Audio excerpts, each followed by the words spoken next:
வேந்தரின் ஒரு நாள் ஒரு பொழுது இரவு செய்திகளுக்காக ஷமீனா. முதலில் தலைப்புச் செய்திகள். இரு மாநில மக்களும் அமைதி காக்க வேண்டும், பிரதமர் மோடி வேண்டுகோள்.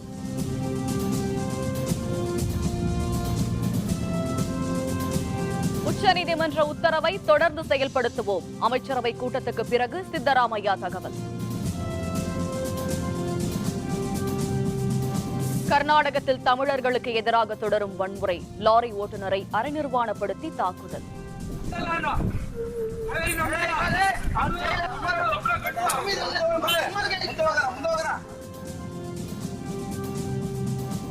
கர்நாடகத்தில் தொடரும் வன்முறை, உயிருக்கு பயந்து ஊர் திரும்பும் தமிழர்கள்.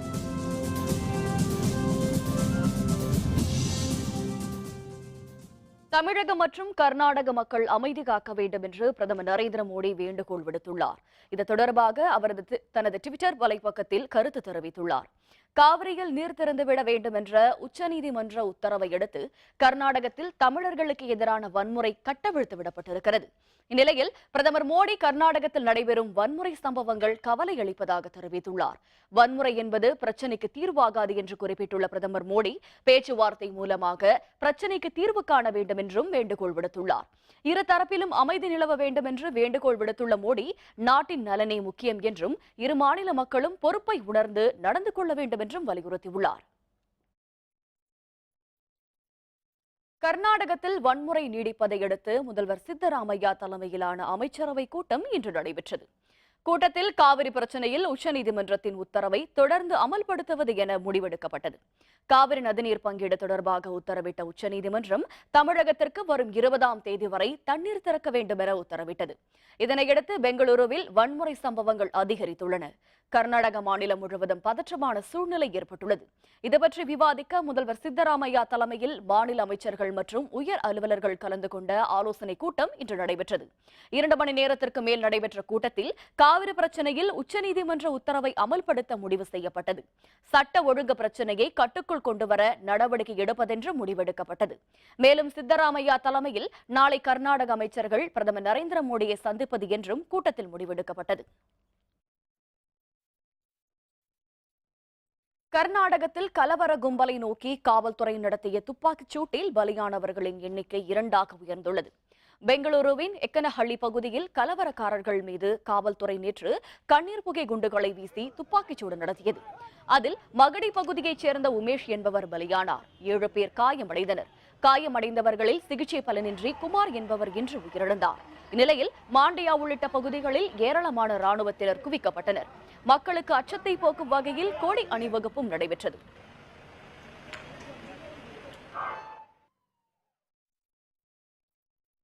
தமிழகத்தைச் சேர்ந்த லாரி ஓட்டுநரை கன்னட அமைப்பினர் அடித்து உதைத்து அரை நிர்வாணப்படுத்தி அட்டூழியத்தில் ஈடுபட்டனர். உச்சநீதிமன்றம், பிரதமர் மற்றும் பிற தலைவர்கள் கர்நாடகத்தில் வன்முறை நிறுத்தப்பட வேண்டும் என்று அறிவுறுத்தியுள்ள பொழுதும் அங்கு தமிழர்களுக்கு எதிரான வன்முறை தொடர்ந்து வருகிறது.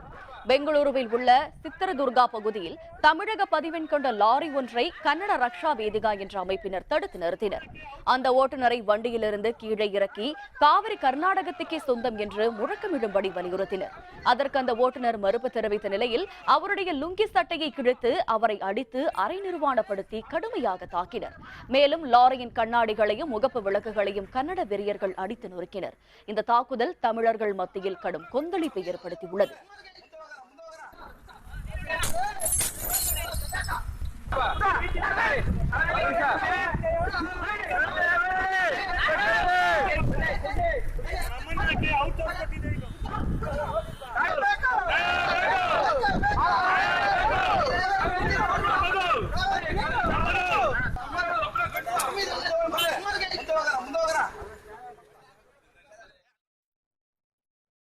தமிழகத்திற்கு தண்ணீர் திறந்துவிட எதிர்ப்பு தெரிவித்து கர்நாடக மாநிலத்தில் வன்முறை தீவிரமடைந்துள்ளது. தமிழகத்திலிருந்து கர்நாடகத்துக்கு செல்லும் பேருந்துகள் ஜூஜுவாடியிலும், கர்நாடகத்திலிருந்து தமிழகம் வரும் பேருந்துகள் அத்திப்பள்ளியிலும் நிறுத்தப்பட்டுள்ளன. இது பற்றிய விரிவான விவரங்களை தருகிறார் நமது செய்தியாளர் விஜய பிரபாகரன். தமிழகம் மற்றும் கர்நாடக இடையே நிலவி வரும் காவிரி நதிநீர் பிரச்சினை காரணமாக நேற்று முதல் கர்நாடகத்தில் கலவரம் நடைபெற்று வருகிறது. நேற்றைய தினம் தமிழக பதிவெண் கொண்ட லாரிகள் மற்றும் பேருந்துகள் அனைத்தும் தீயிட்டு கொளுத்தப்பட்டும் கல்வீசி தாக்கப்பட்டும் வந்தன. இந்நிலையில் இன்று மீண்டும் கர்நாடகத்தில் ஒரு லாரியை தாக்கி அந்த லாரி டிரைவரை தாக்கியது காரணமாக மீண்டும் ஒரு பதட்டமான சூழ்நிலை உருவாகியுள்ளது. இதன் காரணமாக கர்நாடகத்தில் உள்ள தமிழர்கள் அனைவரும் தற்போது வெளியேறி வருகின்றனர். மேலும் இரு மாநில எல்லைகளில் பதட்டமான சூழ்நிலை நிலவி வருவதால் இரு மாநில எல்லையில் உள்ள பொதுமக்களின் இயல்பு வாழ்க்கை முற்றிலுமாக பாதிக்கப்பட்டுள்ளது. மேலும் இரு மாநில எல்லைகளுக்கிடையே போக்குவரத்து முற்றிலுமாக துண்டிக்கப்பட்டுள்ளது. தமிழகத்திற்கு செல்பவர்கள் தமிழக காவல்துறை மூலமாக சிறப்பு பேருந்து ஏற்பாடு செய்யப்பட்டுள்ளது. அந்த பேருந்து மூலம் தமிழகத்திற்கும் சென்று வருகின்றனர். மேலும் எந்தவித அசம்பாவித சம்பவங்களும் மேற்கொண்டு நடைபெறாமல் இருக்கும் வகையில் இரு மாநில போலீசாரும் துணை ராணுவமும் பாதுகாப்பு பணியில் ஈடுபட்டு வருகின்றனர். வேந்தர் செய்திகளுக்காக கர்நாடகா மாநில எல்லையான அத்திப்பள்ளியில் இருந்து டி. விஜயபிரபாகரன். கர்நாடகத்தில் தமிழர்களுக்கு எதிரான வன்முறை தொடர்வதால் அங்கிருந்து திரளான தமிழர்கள் தமிழகத்திற்கு திரும்பி வந்து கொண்டிருக்கின்றனர். காவிரியில் தமிழகத்திற்கு தண்ணீர் திறந்துவிட உச்சநீதிமன்றம் உத்தரவிட்டதை அடுத்து கர்நாடகத்தில் தொடர் போராட்டங்களும் வன்முறை நிகழ்வுகளும் நடந்து கொண்டிருக்கின்றன. பேருந்துகள், லாரிகள் தீக்கிரையாக்கப்பட்டு வருகின்றன. தொடர்ந்து பதற்றமான நிலை நிலவுவதால் கர்நாடகத்தில் உள்ள தமிழக தொழிலாளர்கள், சிறு வணிகர்கள் உள்ளிட்ட திரளானோர் தமிழகம் திரும்பிக் கொண்டிருக்கின்றனர். இன்று காலை முதல் அவ்வாறு திரும்பி வருபவர்களின் எண்ணிக்கை அதிகரித்து வருகிறது.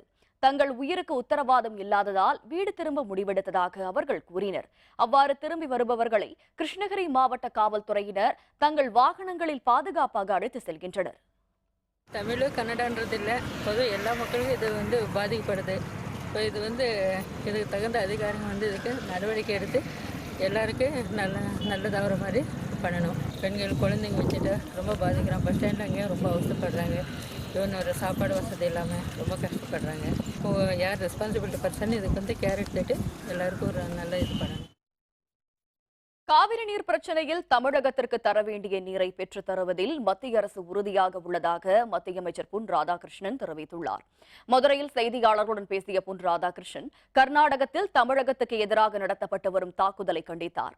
கர்நாடகத்தில் சட்ட ஒழுங்கு பிரச்சினை பற்றிய கேள்விக்கு அந்தந்த மாநில அரசுகளின் கையில் சட்ட ஒழுங்கு பிரச்சினை உள்ளதாகவும் உதவி கோரப்படும் பொழுது மத்திய அரசு தலையிடும் என்றும் அவர் தெரிவித்தார். நம்முடைய தமிழகத்திற்கு தேவை, நம்முடைய விவசாயத்திற்கு தேவையான தண்ணீர் காவிரியில் திறந்துவிடப்பட வேண்டும். அது நமக்கு கிடைத்தாக வேண்டும். அது கிடைத்து கொண்டிருக்கின்றது. நிரந்தர தீர்வு இரு மாநிலங்களைச் சேர்ந்த அரசும் கலந்து பேச வேண்டும். மத்திய அரசாங்கம் அதற்கு துணையாக நிச்சயமாக இருக்கும். ஈகை திருநாளாம் பக்ரீத்தை ஒட்டி சென்னை திருவல்லிக்கேணி பெரிய மசூதியில் நடைபெற்ற சிறப்பு தொழுகையில் திரளான இஸ்லாமியர்கள் பங்கேற்றனர். தியாகத்தை உணர்த்தும் பக்ரீத் திருநாள் இன்று நாடு முழுவதும் கொண்டாடப்பட்டு வருகிறது.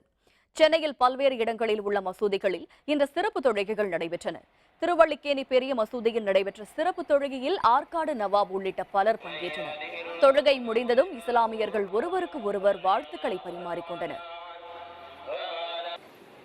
தியாக திருநாள், இந்த திருநாளில் நாங்கள் அனைவரும் தியாக திருநாளை விட்டு நாங்கள் அனைவரும் நம்ம தொழுகைக்கு வந்திருக்கிறோம். இந்த தொழுகையை மிக சிறப்பாக எல்லாமல்ல இறைவன் எங்களுக்கு ஆமீன் படுத்தவனாக கேட்டுக்கொள்கிறேன். தமிழகத்தில் வரும் 16ஆம் தேதி கடையடைப்பு, வணிகர் சங்கங்களின் பேரமைப்பு அறிவிப்பு. விவரம் விளம்பர இடைவேளைக்கு பிறகு.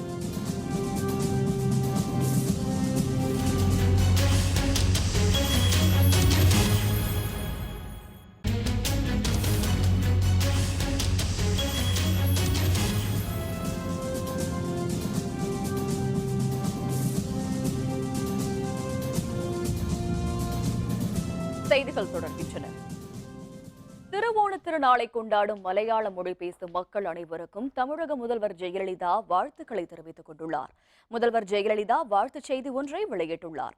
மகாபலி மன்னனை வரவேற்கும் வகையில் ஒவ்வொரு ஆண்டும் ஆவணி மாதம் திருவோணத்தன்று ஓணம் திருநாள் கொண்டாடப்படுகிறது என்று தெரிவித்துள்ள ஜெயலலிதா, 10 நாட்கள் கொண்டாடப்படும் இந்த ஓணத் திருநாளின் பொழுது மக்கள் தங்கள் இல்லங்களின் முன்பு அத்தப்பூ கோலங்கள் இட்டு, புத்தாடை உடுத்தி, புலிக்களி, கைகுட்டிக்களி போன்ற நடனங்களை ஆடி, களரி போன்ற விளையாட்டு போட்டிகளை நடத்தி உற்சாகமாக கொண்டாடுவார்கள் என்று குறிப்பிட்டுள்ளார். இந்த நன்னாளில் ஆணவம் அகன்று பசிப்பினி பகை நீங்கி சமத்துவ சகோதர தன்மையுடன் வாழ வாழ்த்தி மலையாள மொழி பேசும் மக்களுக்கு உளமார்ந்த திருநாள் நல்வாழ்த்துக்களை உரித்தாக்கிக் கொள்வதாக ஜெயலலிதா தெரிவித்துள்ளார். பிரிவினைகளுக்கு இடம் கொடுக்காமல் வாழ திருவிழாக்களை பயன்படுத்திக் கொள்ள வேண்டும் என்று இந்திய ஜனநாயக கட்சியின் நிறுவனர் தலைவரான டாக்டர் பாரிவேந்தர் ஓணம் வாழ்த்துக்களை தெரிவித்துள்ளார். டாக்டர் பாரிவேந்தர் ஓண வாழ்த்துச் செய்தி ஒன்றை வெளியிட்டுள்ளார்.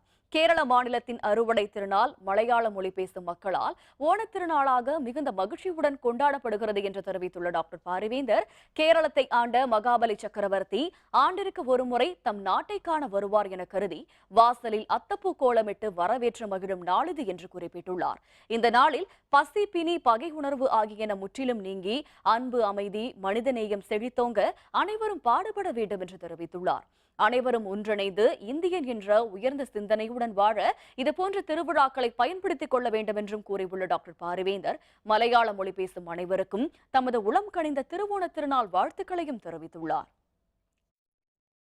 கர்நாடகத்தில் உள்ள தமிழர்களின் பாதுகாப்பை உறுதி செய்ய வேண்டும் என திமுக பொருளாளரும் எதிர்க்கட்சித் தலைவருமான மு.க.ஸ்டாலின் வலியுறுத்தியுள்ளார். ஒரு வார லண்டன் பயணத்திற்கு பிறகு சென்னை திரும்பிய மு.க.ஸ்டாலின் விமான நிலையத்தில் செய்தியாளர்களை சந்தித்தார். அப்பொழுது பேசிய அவர், காவிரி நதிநீர் விவகாரத்தில் இரு மாநில முதல்வர்களையும் அழைத்து பேசி பிரதமர் தீர்வு காண வேண்டும் என்று தெரிவித்தார். உச்சநீதிமன்ற தீர்ப்பை கர்நாடகம் மதித்து நடக்க வேண்டும் என்று அவர் கூறினார். தேவைப்பட்டால் ராணுவ உதவியுடன் தமிழகத்திற்கு தண்ணீர் அளிக்க மத்திய அரசு நடவடிக்கை எடுக்க வேண்டும் என்றும் அவர் வலியுறுத்தினார். உடனடியாக மத்தியில் இருக்கக்கூடிய அரசு, பிரதமராக இருக்கக்கூடிய மோடி அவர்கள் உடனடியாக இதில் தலையிட்டு ஒரு சுமூகமான சூழ்நிலை ஏற்படுத்துவதற்கான முயற்சி இறங்க வேண்டும். தேவைப்பட்டால் இராணுவத்தையும் அதற்கு துணையாக இருக்க வைத்து தண்ணீரை முறையாக தமிழ்நாட்டிற்கு வழங்குகிற முயற்சியில் ஈடுபட வைக்க வேண்டிய பொறுப்பு மத்திய அரசுக்கு உண்டு. இந்திய ஒருமைப்பாட்டிற்கு பாதிப்பு ஏற்படும் வகையில் கர்நாடகத்தில் வன்முறை சம்பவங்கள் நடப்பது கண்டிக்கத்தக்கது என்று இந்திய கம்யூனிஸ்ட் மூத்த தலைவர் ஆர். நல்லக்கண்ணு தெரிவித்துள்ளார். சிவகங்கை மாவட்டம் அரசனூரில் தாழ்த்தப்பட்ட மக்கள் மீது நடத்தப்பட்ட தாக்குதலை கண்டித்து இன்று ஆர்ப்பாட்டம் நடைபெற்றது. இதில் பங்கேற்ற நல்லக்கண்ணு, அரசனூர் தாக்குதலில் பாதிக்கப்பட்ட மக்கள் மீதே வழக்கு பதிவு செய்திருப்பது கண்டிக்கத்தக்கது என்று தெரிவித்தார். இன்றைக்கு அங்கே உள்ள தமிழர்கள் பாதிக்கப்பட்டிருக்கிறார்கள். தமிழ் மொழி வெறியை சொல்லி தமிழ் இளைஞனை அடித்து சேதப்படுத்தியிருக்கிறார்கள். இதெல்லாம் பொறுமையாக இருந்தாலும் கூட அவர்கள் மொழி வெறியை உருவாக்கி காவேரி தண்ணீரை நமக்கு தடுப்பதற்கான நடவடிக்கை அங்குள்ள அரசியல்வாதி செய்து வருகிறார்கள். அதற்கு மத்திய அரசும் துணை போகிறது என்று குற்றச்சாட்டுகிறோம். காவிரி பிரச்சனையில் மத்திய அரசு உடனடியாக தலையிட வலியுறுத்தி வரும் 16ஆம் தேதி தமிழகம் முழுவதும் ரயில் மறியல் போராட்டத்தில் ஈடுபட போவதாக விடுதலை சிறுத்தைகள் கட்சித் தலைவர் திருமாவளவன் தெரிவித்துள்ளார். சென்னையில் செய்தியாளர்களுடன் பேசிய திருமாவளவன், காவிரி பிரச்சனை தொடர்பாக கர்நாடகம், தமிழ்நாடு இடையே மத்திய அரசு உடனடியாக தலையிட்டு தீர்வு காண வேண்டும் என்று வலியுறுத்தினார். மேலும் இந்த பிரச்சனை தொடர்பாக தமிழக அரசு அனைத்துக் கட்சி கூட்டத்தை கூட்ட வேண்டும் எனவும், இல்லாவிடில் எதிர்க்கட்சியான திமுக அனைத்துக் கட்சி கூட்டத்தை கூட்டி விவாதிக்க வேண்டும் எனவும் தெரிவித்தார். மத்திய அரசு உடனடியாக இதில் தலையிட வேண்டும். துணை இராணுவத்தை அனுப்பி தமிழ் மக்களுக்கு உரிய பாதுகாப்பை வழங்க வேண்டும்.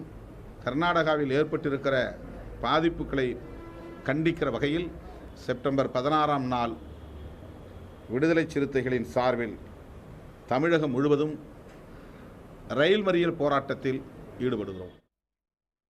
காவிரி நீர் பிரச்சினை மக்களுக்கு எதிரான பிரச்சனையாக திசை திருப்பப்பட்டிருப்பதாக திமுக மாநிலங்களவை உறுப்பினர் கனிமொழி தெரிவித்தார். திருச்சியில் நிகழ்ச்சி ஒன்றில் பங்கேற்க வந்த கனிமொழி விமான நிலையத்தில் செய்தியாளர்களுடன் பேசினார். அப்பொழுது கர்நாடக அரசு காவிரி நதிநீர் பிரச்சனையை மக்களுக்கு எதிரான பிரச்சனையாக திசை திருப்பி இருப்பதாக அவர் குற்றம் சாட்டினார்.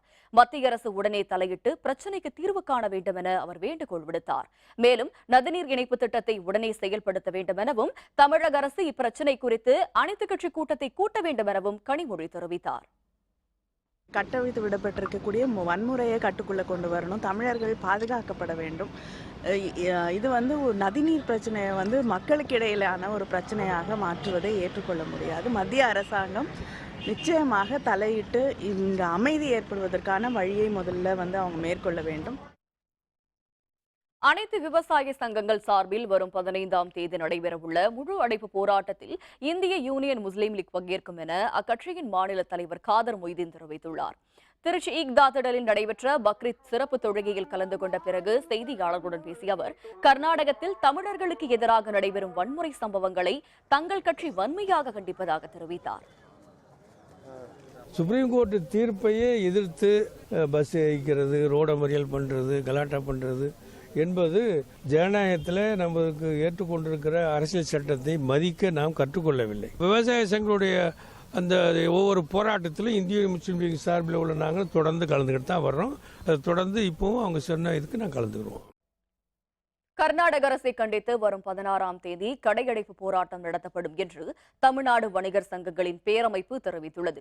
சென்னை ராயப்பேட்டையில் தமிழ்நாடு வணிகர் சங்கங்களின் பேரமைப்பின் கூட்டம் அதன் தலைவர் விக்ரமராஜா தலைமையில் இன்று நடைபெற்றது.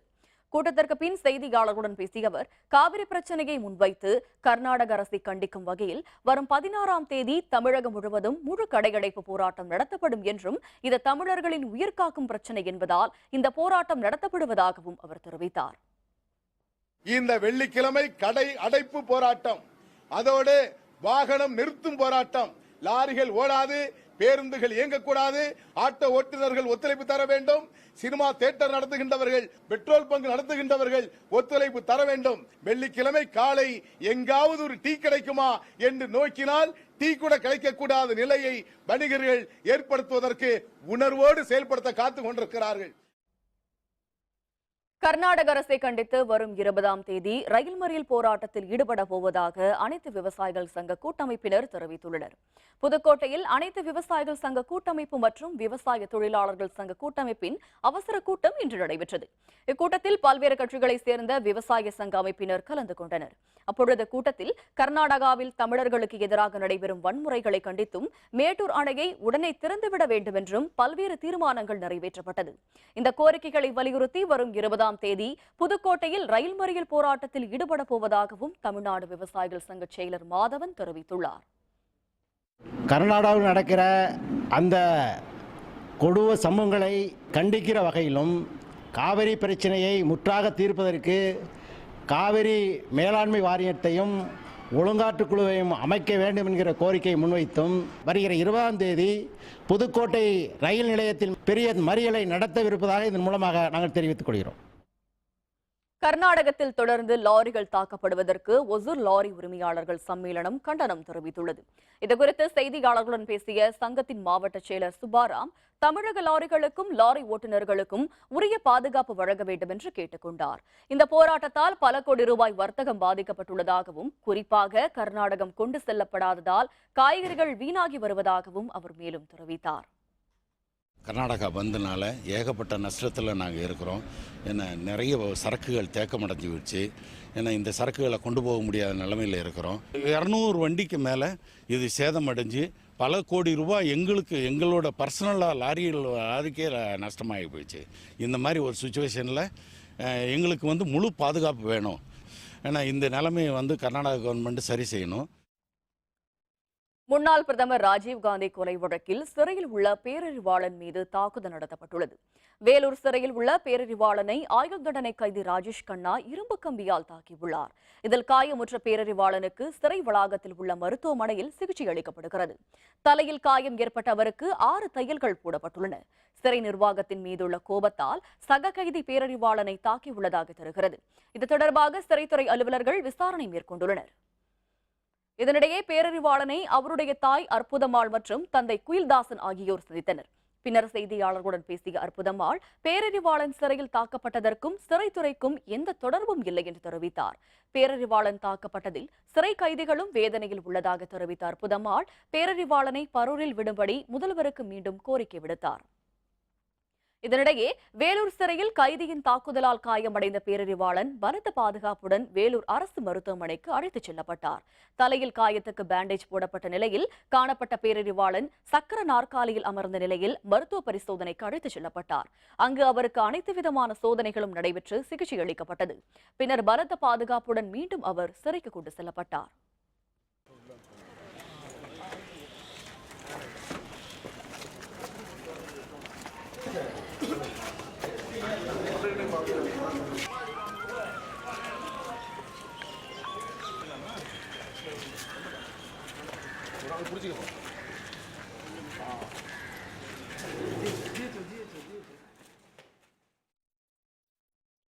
பெரம்பலூர் மாவட்டம் கீழப்புலியூரில் வீடுடன் சேர்ந்த கடையில் 40 பவன் நகை மற்றும் 12 லட்சம் ரூபாய் திருடு போனது குறித்து காவல்துறையினர் விசாரணை மேற்கொண்டுள்ளனர்.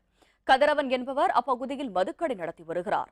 வீடும் கடையும் ஒன்றாக இருக்கும் நிலையில் நேற்று இரவு கடையின் பூட்டு உடைக்கப்பட்டு திருட்டு நடந்துள்ளது. மேலும் அருகில் இருந்த மரப்பட்டறை, ரேஷன் கடைகளில் திருட்டு முயற்சி நடந்துள்ளது. இதுகுறித்து மங்களமேடு காவல்துறையினர் விசாரணை மேற்கொண்டுள்ளனர். நாங்கள் உள்ள படுத்துருவோம். கதவு தட்டினதும் நான் ஏஞ்சி வந்து என்னத்தை கத்திக்கிறீங்க அப்படின்னு வந்து கடையை பாரு, கடையை கூட்டினீங்களா அப்படின்னு கேட்டாங்க. வந்து பாருமா கடை திறந்து கிடக்குன்னு சொன்னாங்க. உள்ளே போய் பார்த்தா ஒன்றுமே இல்லை. மொத்தம் 12 லட்ச ரூபா பணமும் லேண்ட் வாங்குறதுக்காக எல்லாத்தையும் எடுத்து வச்சிருந்தோம். 40 பவுன் எல்லாமே அப்படியே போயிடுச்சு. போலீஸ்கிட்ட சொல்லியிருக்கோம், அவங்க தான் தெரியும் சொல்லி. முன்விரோதம் காரணமாக கல்லூரி மாணவரை அரிவாளால் வெட்டிய 23 பேரை காவல்துறையினர் கைது செய்தனர். திருவள்ளூர் அருகே வேப்பம்பட்டு பகுதியில் உள்ள தனியார் கல்லூரியில் படிக்கும் மாணவர் அஜித்குமார் என்பவரை முன்விரோதம் காரணமாக 28 பேர் கொண்ட கும்பல் வெட்டியது. இச்சம்பவம் குறித்து வழக்கு பதிவு செய்த காவல்துறையினர் 23 பேரை கைது செய்து திருவள்ளூர் மாவட்ட குற்றவியல் நீதிமன்ற நீதிபதி தமிழ்ச்செல்வி வீட்டில் ஆஜர்படுத்தினர். அவர்களிடம் விசாரணை மேற்கொண்ட நீதிபதி 18 வயதிற்கு குறைவான 4 பேரை செங்கல்பட்டு சீர்திருத்த பள்ளியில் அனுமதிக்க உத்தரவிட்டு மீதி உள்ள 18 பேரை புழல் சிறையில் அடைக்க உத்தரவிட்டார். மேலும் இச்சம்பவத்தில் தொடர்புடைய கல்லூரி மாணவர் சோபன் உள்ளிட்ட 5 பேரை காவல்துறையினர் தேடி வருகின்றனர். பக்ரீத் பண்டிகையையொட்டி சேலத்தில் உள்ள மசூதிகளில் சிறப்பு தொழுகை நடைபெற்றது. இதில் திரளான இஸ்லாமியர்கள் கலந்து கொண்டனர். அனைத்து மதத்தவர்களுடனும் சகோதரத்துவத்துடன் இருக்க வேண்டும் என அங்கு நடைபெற்ற துவாவில் வலியுறுத்தப்பட்டது. தொழுகை முடிந்த பின் இஸ்லாமியர்கள் தங்கள் சகோதரத்துவத்தை வெளிப்படுத்தும் விதமாக கட்டித்தழுவி தங்கள் மகிழ்ச்சியை வெளிப்படுத்தினர்.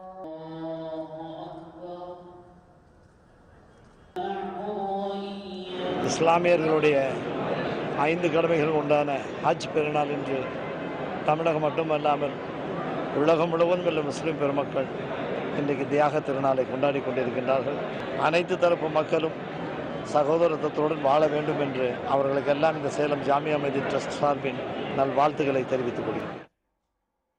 நாகப்பட்டினம் மாவட்டத்தில் இஸ்லாமியர்களின் தியாக நாளான பக்ரீத் திருநாள் இன்று கொண்டாடப்பட்டது. குறிப்பாக நாகூர், திருமுல்லைவாசல், வடக்கால், தைக்கால், மேலசாலை, பொறையாறு உள்ளிட்ட இடங்களில் உள்பள்ளிவாசல் மற்றும் திறந்தவெளி திடல்களில் சிறப்பு தொழுகைகள் நடத்தப்பட்டன. இதில் திரளான இஸ்லாமியர்கள் கலந்து கொண்டனர். இன்றைய நாள் ஈதுல் அல்ஹா ஹஜ் பெருநாளாகும். இன்றைய தினம் நாங்கள் எங்களது மகிழ்ச்சியை வெளிப்படுத்திக் கொள்கிறோம்.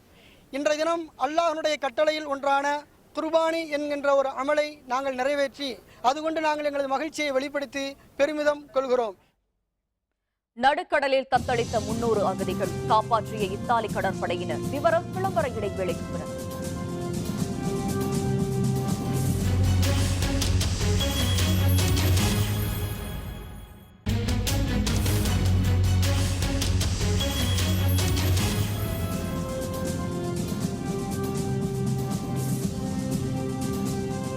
செய்திகள் தொடர்கின்றன. இனி அயலக செய்திகள்.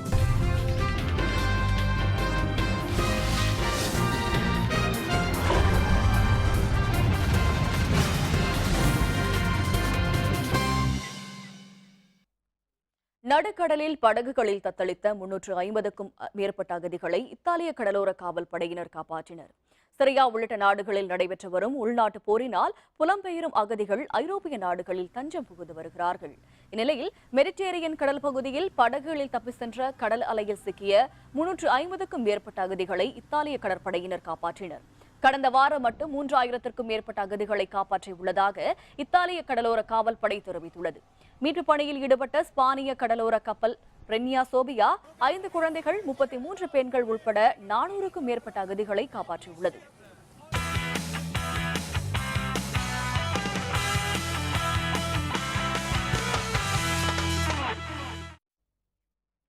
ரியோ பாராலிம்பிக் குண்டு எறியும் போட்டியில் இந்திய வீராங்கனை தீபா மாலிக் வெள்ளிப் பதக்கம் வென்று சாதனை படைத்துள்ளார். இதன் மூலம் நாட்டுக்கு பெருமை சேர்த்துள்ளதாக அவருடைய பெற்றோர் தெரிவித்துள்ளனர். பாராலிம்பிக் போட்டியில் பதக்கம் வென்ற முதல் இந்திய பெண்ணான தீபா மலிக்கிற்கு குடியரசுத் தலைவர் பிரணாப் முகர்ஜி, பிரதமர் நரேந்திர மோடி, மத்திய விளையாட்டுத்துறை அமைச்சர் விஜய் கோயல் ஆகியோர் வாழ்த்து தெரிவித்துள்ள நிலையில் அவருடைய பெற்றோர் தங்கள் மகள் குறித்து பெருமிதம் அடைந்துள்ளனர்.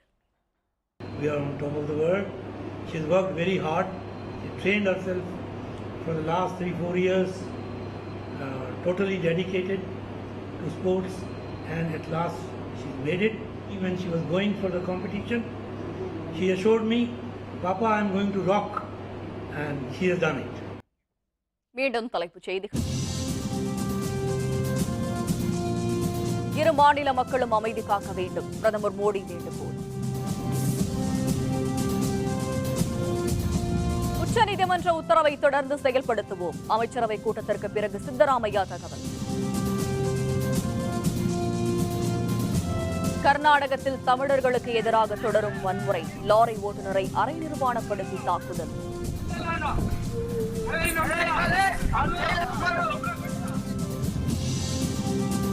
கர்நாடகத்தில் தொடரும் வன்முறை, உயிருக்கு பயந்து ஊர் திரும்பும் தமிழர்கள்.